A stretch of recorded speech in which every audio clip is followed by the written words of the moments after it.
बटेंगे तो कटेंगे वाले नारे से लेकर जाति जनगणना के ऐलान तक आखिर बीजेपी का हृदय परिवर्तन कैसे हो गया? क्या ये राहुल गांधी के दबाव का असर है या फिर आने वाले चुनावों की आहट? और सबसे बड़ा सवाल, क्या हिंदुत्व का किला अब जातिगत राजनीति से हिलने लगा है? 30 अप्रैल 2025 को मोदी सरकार ने ऐलान किया कि आने वाली जनगणना में जाति की भी गिनती होगी।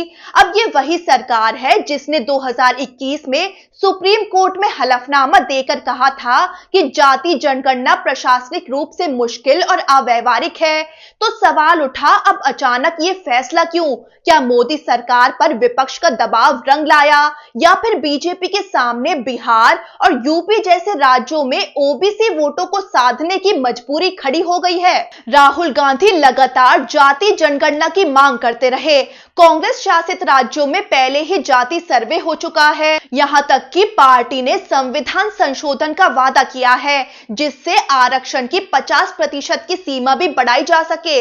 अब ये एक सीधा संदेश है कि कांग्रेस सिर्फ बातें नहीं, एक्शन में विश्वास रखती है।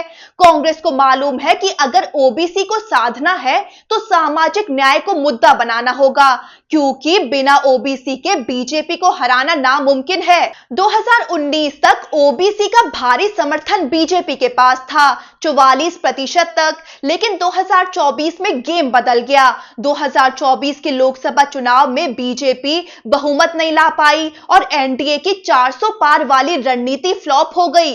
सीएसडीएस डेटा कहता है कि ऊपरी ओबीसी में 4% और निचली ओबीसी में 7% वोटों की गिरावट हुई। वहीं इंडिया गठबंधन को इसका फायदा मिला।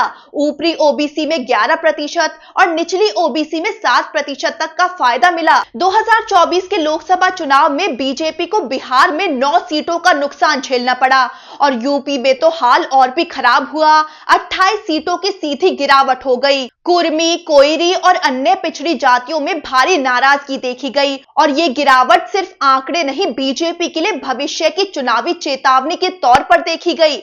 अब बात करते हैं अगली बड़ी जंग, बिहार और यूपी विधानसभा चुनावों की। भारतीय राजनीति में जाति की भूमिका बहुत अहम है। कई सर्वों के मुताबिक 55% मतदाता अपनी जाति के नेताओं को पसंद करते हैं। बिहार में एक और चुनावी जंग की तैयारी चल रही है, लेकिन नीतीश कुमार की गिरती सेहत और 20 साल की सत्ता विरोधी लहर के बोझ को देखते हुए मुकाबला कड़ा होने की उम्मीद है। बीजेपी के नेतृत्व वाला एनडीए गठबंधन, जिसे कभी मजबूत सामाजिक समीकरण बनाने में माहिर माना जाता था, अब विपक्ष की जाति आधारित राजनीति और मुस्लिम यादव वोटों से आगे बढ़कर अपना वोट बैंक बढ़ाने की कोशिशों से चुनौती का सामना करना पड़ रहा है। ये कोई अचानक नहीं हुआ है। 2020 के बिहार विधानसभा चुनावों में जब नीतीश कुमार एनडीए खेमे में मजबूती से थे, तब गठबंधन पहले ही 10% ओबीसी ईबीसी समर्थन खो चुका था, जबकि महागठबंधन को 7% समर्थन मिला था। ये चुनाव लगभग बराबरी पर खत्म हुआ था, जिसमें दोनों गठबंधनों को लगभग 37% वोट मिले थे, जिसमें अंतर 12,000 वोटों से भी कम था। बिहार में नीतीश कुमार जब महागठबंधन में थे तो जातिगत सर्वे करवा चुके थे। अब नीतीश कुमार एनडीए में हैं, तो ऐसे में महागठबंधन का नेतृत्व कर रहे तेजस्वी यादव और एनडीए के बीच क्रेडिट वॉर चल रहा है। अब बात करें उत्तर प्रदेश की, तो यूपी में 2027 में चुनाव होने हैं। बीजेपी को अखिलेश यादव के पीडीए फॉर्मूले को तोड़ना होगा। यूपी में अखिलेश यादव का पीडीए फॉर्मूला यानी पिछड़ा, दलित, अल्पसंख्यक वाला फॉर्मूला बीजेपी के हिंदुत्व राजनीति को कड़ी टक्कर दे रहा है। समाजवादी पार्टी नॉन जाटा वोटों को हथियाने में बीजेपी से आगे निकल गई है, जो कि 56% वर्सेस 29% है।